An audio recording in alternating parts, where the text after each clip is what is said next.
Salut, bienvenue dans cette vidéo. Wow. Alors aujourd'hui, je vais te parler d'un outil ultra important pour l'animation 3D. Tu l'as vu dans le titre, je vais te parler du Graph Editor. Donc peut-être que ça te paraît un petit peu flou, un petit peu compliqué tout ça, mais tu vas voir, en fin de compte c'est hyper simple et à la fin de la vidéo, tu seras incollable sur le Graph Editor. Je vais aussi te parler de deux outils qui sont intégrés dans l'outil Graph Editor, qui vont te faire gagner énormément de temps dans certaines situations et qui peuvent vraiment te sauver la vie. Et reste bien jusqu'à la fin de la vidéo parce que je vais te parler d'un nouveau projet pour la rentrée qui vraiment me tient à cœur et qui je pense peut t'intéresser. Au fait, je suis Titouan d'apprenticreatif.com, je suis animateur 3D et aujourd'hui on va parler du Graph Editor. Alors commençons par le début. Avant de te parler du Graph Editor, je vais te parler de à quoi il sert déjà et de quels sont les éléments qui sont utilisés dans le Graph Editor.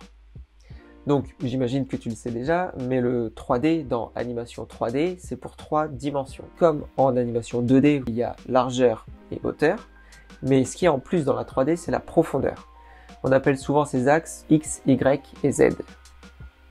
Et donc chaque élément qui va composer ta scène 3D va avoir des valeurs de position dans cet espace 3 dimensions. Et toutes ces coordonnées, on peut les avoir directement dans la channel box sur Maya. Donc on peut voir Translate X, Translate Y et Translate Z. Donc ça, c'est vraiment les coordonnées de position. Mais en dessous, tu as Rotate et Scale avec à chaque fois X, Y et Z. Et aussi Visibility dans la plupart des cas, mais ça c'est autre chose, on va pas s'en occuper aujourd'hui. Donc Rotate, comme son nom l'indique, c'est pour la rotation. Et la rotation fonctionne aussi sur 3 axes, de haut en bas, de gauche à droite, ou soit sur son côté. Donc à chaque fois avec les axes X, Y et Z. Et pareil pour le scale, ça va être une déformation de l'objet vers le haut, vers la largeur ou vers la profondeur. Et ensuite tu as visibility, mais ça on va pas s'en occuper aujourd'hui. Donc avec ces 9 coordonnées, les 3 translate, les 3 rotations et les 3 scale, tu vas avoir la position, la rotation et la taille de ton objet dans l'espace. Donc avec ces 9 coordonnées, on sait comment va être mis l'objet dans ta scène. Et donc ce Graph Editor, le fameux Graph Editor, il va être utile pour gérer ces coordonnées dans le temps. Donc on va appliquer des clés sur par exemple la première frame, on fera l'exemple tout à l'heure. On va mettre des clés sur certaines de nos coordonnées, ou même toutes les coordonnées. Et on va pouvoir mettre plusieurs clés à la suite sur ces coordonnées et on va vraiment voir une évolution de nos clés dans le temps grâce au Graph Editor. Donc c'est vraiment un outil qui te permet d'animer les objets. Voilà, maintenant que c'est bien clair, on va pouvoir passer directement sur le Graph Editor. Pour faire apparaître ton Graph Editor, tu peux aller dans Windows, Animation Editor et Graph Editor. Il va apparaître sur une fenêtre séparée. Et si tu veux le mettre dans un viewport comme ce que moi je préfère faire, Panel, Panel encore une fois, et en 7e position, tu as ici Graph Editor. Donc, ce que je vais faire pour la démonstration, je vais simplement mettre une clé en Translate X. Donc là, on voit bien, hop, si je déplace mon cube, qu'il y a bien une clé sur la valeur que je suis en train de bouger. Et donc, dans mon Graph Editor, on peut voir ici un point sur une ligne rouge. Donc, quand on sélectionne ce point, on voit qu'il y a un petit carré à côté de Translate X qui est apparu. Ça veut dire que ce que je viens de sélectionner, c'est la clé de la valeur Translate X. Et on peut voir ici, Stat 1 et 5.482. La première stat, c'est la valeur temporelle. C'est la frame 1. Donc si je veux déplacer ma clé dans le temps, j'ai juste à sélectionner mon outil translation ici, ou avec le raccourci clavier W. Et avec la molette dans mon Graph Editor, en ayant bien sûr sélectionné ma clé, je peux la déplacer. Donc tu vois, là, je la déplace de droite à gauche, ça va déplacer ma première stat qui correspond au frame. Donc c'est bien la valeur temporelle. Et ici, c'est ma valeur indiquée dans ma channel box. Donc en variant la hauteur, je varie simplement la valeur indiquée dans ma channel box, dans Translate X. Et je vais mettre une autre clé dans ma frame 20. Donc ce que je vais faire, je vais déplacer mon cube. Et là, une deuxième clé ici est apparue en frame 20. Ça correspond bien à la deuxième clé que je viens de créer. Mais surtout, ce qui est intéressant, c'est qu'il y a une courbe qui a été créée entre les deux. Et donc cette courbe correspond à toutes les valeurs intermédiaires qui se trouvent entre mes deux clés. Donc on voit bien ici que la courbe descend, donc la valeur descend. Donc là on le voit bien ici dans le Translate X, là on part dans les négatifs pour arriver à la dernière clé.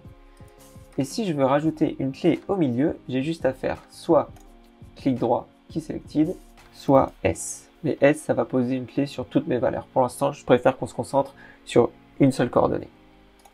Et donc là, tu vois bien que ça a créé une clé directement à l'endroit où on était sur la courbe, mais que ça a un petit peu déformé la courbe. Là, je vais la supprimer, je vais te montrer.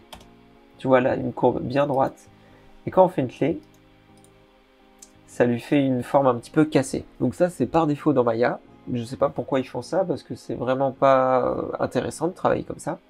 Donc ce que tu peux faire, je supprime ma clé, tu sélectionnes ta courbe, tu appuies sur la touche I, et avec le clic molette, ça va créer une clé sans déformer la courbe. Donc je te conseille, quand tu crées une clé intermédiaire dans le Graph Editor, de plutôt passer par ça. Comme ça, ça va pas casser ta courbe. Voilà, maintenant qu'on en sait un petit peu plus sur les courbes, on va pouvoir passer aux outils du Graph Editor. Donc tous les outils ici. Enfin pas tous, mais presque. Donc le premier outil ici, ça commence un peu mal parce que c'est un outil que j'utilise jamais et je sais pas vraiment à quoi il sert. Donc on va directement passer au deuxième outil. Le deuxième outil ici, on l'a déjà utilisé. En fin de compte, quand on faisait I et clic molette, c'était le raccourci clavier pour utiliser cet outil. Donc on a juste à sélectionner la courbe ou une clé et on vient cliquer sur la courbe quelque part avec cet outil de sélectionner et ça va rajouter des points, des clés sur ma courbe sans la déformer. Donc c'est un outil très intéressant. Ensuite, ici, cet outil, quand on sélectionne toute notre courbe ou une partie de notre courbe, on va pouvoir venir déformer cette courbe justement.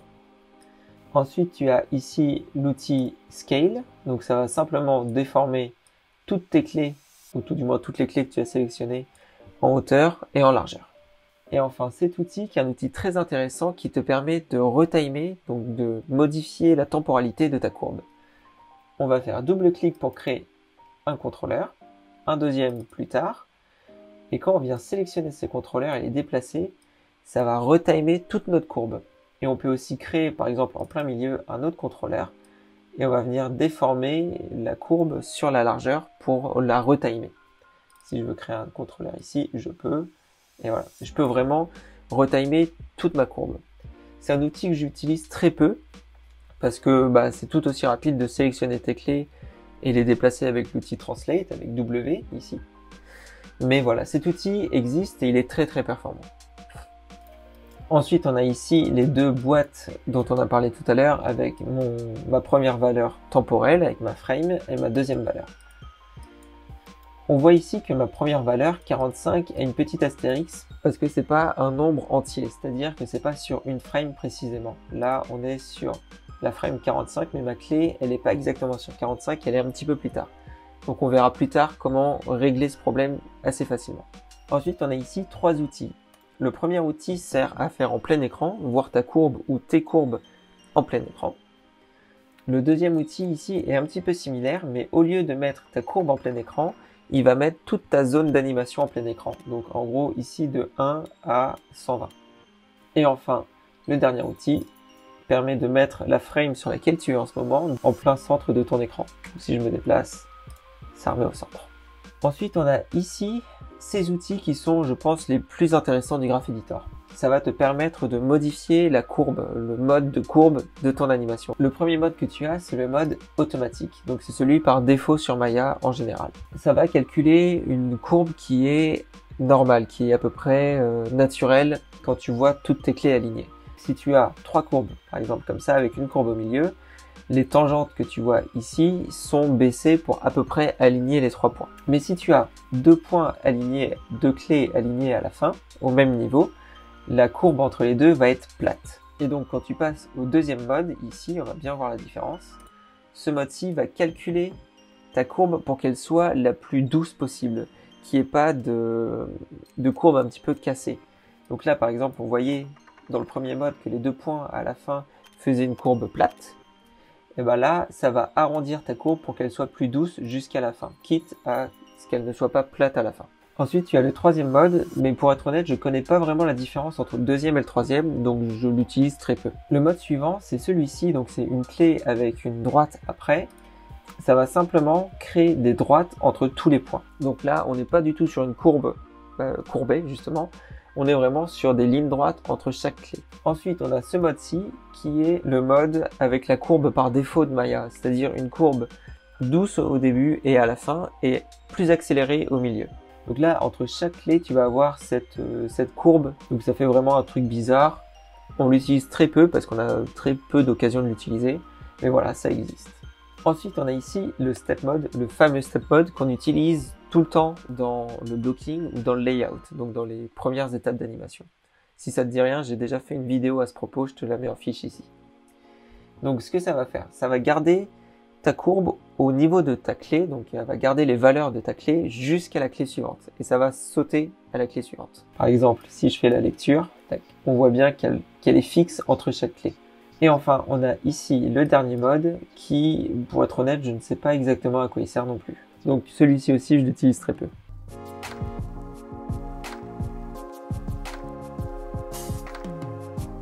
Ensuite, on a ici 4 modes qui vont te permettre de gérer tes tangentes. Donc les tangentes, je t'en parlais tout à l'heure, c'est les deux barres ici qui se trouvent de part et d'autre de ta clé. Donc on va faire une petite démonstration. Quand je prends ma tangente ici et que je la déplace, on voit bien que ça déforme ta courbe autour. Donc ça te permet vraiment de gérer la courbure de ta courbe, quoi, et de pouvoir faire exactement ce que tu veux. Par défaut, c'est le deuxième mode ici qui est sélectionné, mais tu peux cliquer sur le premier et ça va casser le lien qui est entre les deux tangentes. Donc là, si je reste sur le premier, si je bouge ma tangente de gauche, ça va garder ma tangente de droite dans le même alignement, donc ça va la bouger aussi.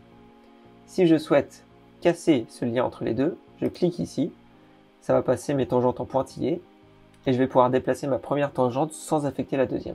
Et imaginons je veux créer un espèce d'angle droit, je pense que j'y suis à peu près, et que je recrée le lien, mais si j'en déplace une, la deuxième suit en gardant le même alignement. Ce que tu peux faire aussi, c'est, pour avoir plus de contrôle sur ta courbe, sélectionner toute ta courbe ou juste une clé, clic droit et Weighted Tangent. Ça va transformer un petit peu tes tangentes. Là, on voit qu'elles ont des cubes, alors qu'avant, c'était des petits triangles bouts. Et là, ce que tu vas pouvoir faire, c'est agrandir cette tangente. Donc, tu vas pouvoir vraiment donner la courbure vraiment que tu souhaites à ton graphique. Et donc, du coup, quand tu as ce mode activé, donc le Weighted Tangent, tu peux ici bloquer la longueur de tes tangentes si tu souhaites garder cette longueur fixe. Et si tu souhaites la bouger, tu repasses dans ce mode-ci et là elles sont libres. Ensuite, on a ici le petit magnète au-dessus d'une espèce de réglette. Donc ça veut dire que tes points sont automatiquement attirés par les frames fixes. Donc là, tu vois, quand je bouge cette clé, elle va passer d'une frame à l'autre, mais toujours pile poil sur la frame. Alors que si je le déverrouille, je peux me mettre entre les deux et je peux tomber sur un demi-frame ou entre deux frames. Je te déconseille de décocher cette option, c'est pour ça que d'ailleurs qu'elle est cochée par défaut, c'est parce que ça peut poser des problèmes si tes clés sont pas vraiment sur une frame pile poil. Donc vraiment je te conseille de laisser ça coché. Et tu peux faire aussi la même chose en hauteur, donc magnétiser tes points pour que ça tombe pile poil sur une ligne de tes repères. Ensuite on va lui donner des valeurs dans les 3 axes pour la démonstration. Tac, voilà. Ensuite, on a ici les 3 modes d'affichage pour ton Graph Editor. Donc par défaut, c'est le premier. C'est simplement, il va mettre toutes tes courbes au bon endroit dans ton graphique, donc dans l'axe des abscisses par exemple. Ton 2 va être au bon endroit par rapport à ici le 11 et ici le -1, enfin moins 1,8. Si je passe au deuxième mode, il va mettre toutes mes courbes les unes au-dessus des autres. Donc ça te permet vraiment de lire tes courbes sans qu'elles se chevauchent et sans que ça te perturbe un petit peu la lisibilité. Et enfin le dernier, ça va simplement mettre toutes tes courbes au même niveau, c'est-à-dire qu'elles vont avoir le point le plus haut au même endroit sur le graphique et le point le plus bas au même endroit sur le graphique, toutes les courbes en même temps, quoi. Ensuite tu as ici la possibilité de créer des cycles. Donc si je clique sur le troisième, ça va créer des cycles après mon animation. Donc je vais simplement lire mon animation un petit peu plus longtemps. Et ma courbe, celle que j'ai créée, elle fait cette taille-là. Mais l'ordinateur a dupliqué ma courbe pour la remettre à la suite, comme ça, ainsi de suite. Donc là, si je la lis, on voit bien que une fois que ma courbe se termine, elle revient au début de ma courbe. Là, le problème, c'est que ma position de fin et de début n'est pas du tout la même. Donc ça crée une saute à l'image. Ce que tu peux faire, c'est cocher le dernier point.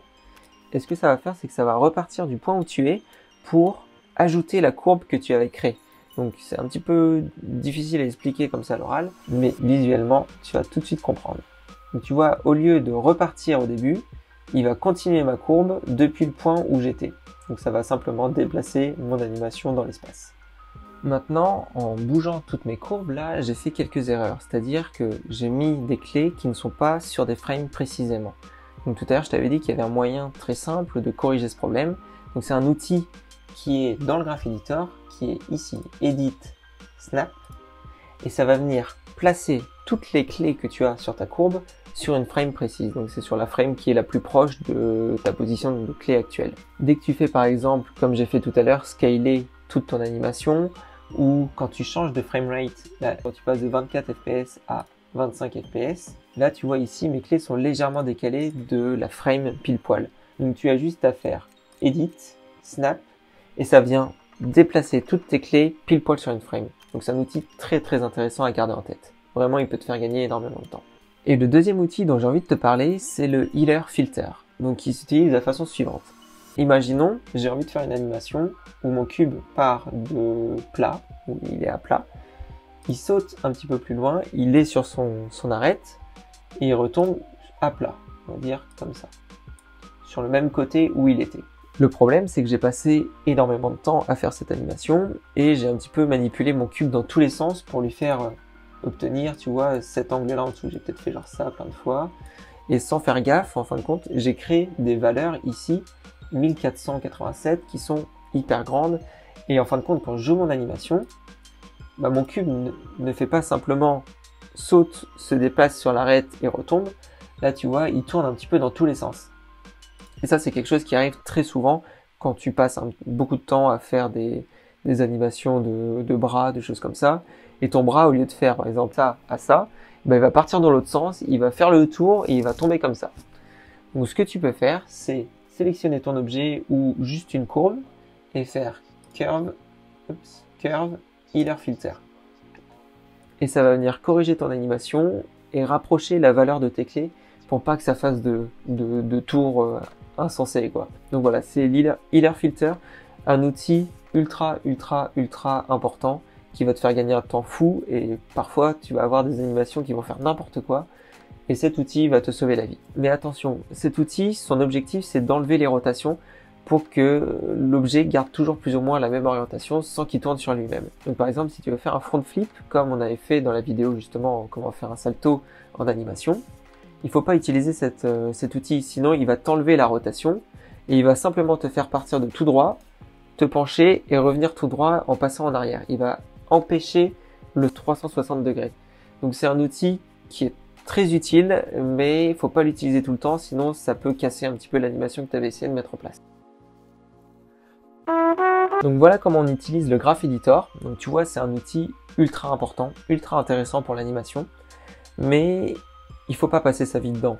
Certains animateurs, comme moi d'ailleurs, je le fais encore un petit peu, je passe beaucoup trop de temps à cleaner toutes mes courbes dès le début, à faire toutes mes animations directement dans le Graph Editor. Par exemple, au lieu de faire mes rotations dans mon viewport comme ça, certaines fois je vais le faire en sélectionnant mes clés et les mettre bien, parfaitement au bon endroit. Ça peut poser problème parce que l'animation 3D a déjà un côté parfait, un côté symétrique, un côté robotique qui pose problème parce que ça casse un peu l'animation, c'est trop parfait. Et si tu fais tes courbes comme ça va juste rendre l'animation encore plus parfaite, encore plus fausse en fin de compte. Alors que si tu gardes un Graph Editor un petit peu hasardeux, ça va rendre tes animations plus organiques et beaucoup plus intéressantes. Mais attention, je te dis pas que tes courbes doivent être complètement crades ou avec des formes bizarres. Ça vaut vraiment le coup, après tu es passé du temps à animer, à mettre tes poses clés, à mettre tes anticipations et tout ça, de venir cleaner toutes tes courbes pour qu'elles soient plus lisibles, plus dynamiques, pour que l'animation soit plus intéressante. Donc c'est vraiment un entre-deux, entre cleaner les courbes pour qu'elles soient plus douces, plus dynamiques, plus intéressantes, mais pas qu'elles soient parfaites. C'est vraiment un entre-deux qu'il faut savoir gérer, ça va venir avec le temps.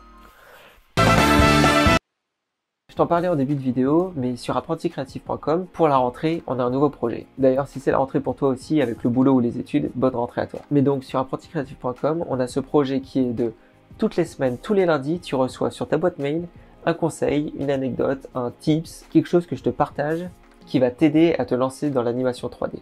Donc voilà, si ça t'intéresse de recevoir un mail privé chaque semaine, c'est dans la description que ça se passe. Premier lien, tu suis, tu as juste à mettre ton mail. D'ailleurs, c'est gratuit, hein, évidemment, je ne te demande aucune compensation financière, hein, c'est complètement gratuit. Juste après t'être inscrit, tu recevras dans le mail de bienvenue et de remerciement, en bonus, un rig de caméra que j'ai créé, qui s'appelle Camera Gear. Donc c'est une caméra qui est faite pour l'animation 3D sur Maya. Donc voilà, si le projet te plaît, si le projet t'intrigue, premier lien dans la description. Et si la vidéo t'a plu, je t'invite à me laisser un petit pouce bleu, à t'abonner et à activer la cloche pour recevoir toutes les notifications des prochaines vidéos. Et moi je te dis à tout de suite dans ton premier mail ou dans la prochaine vidéo. Salut!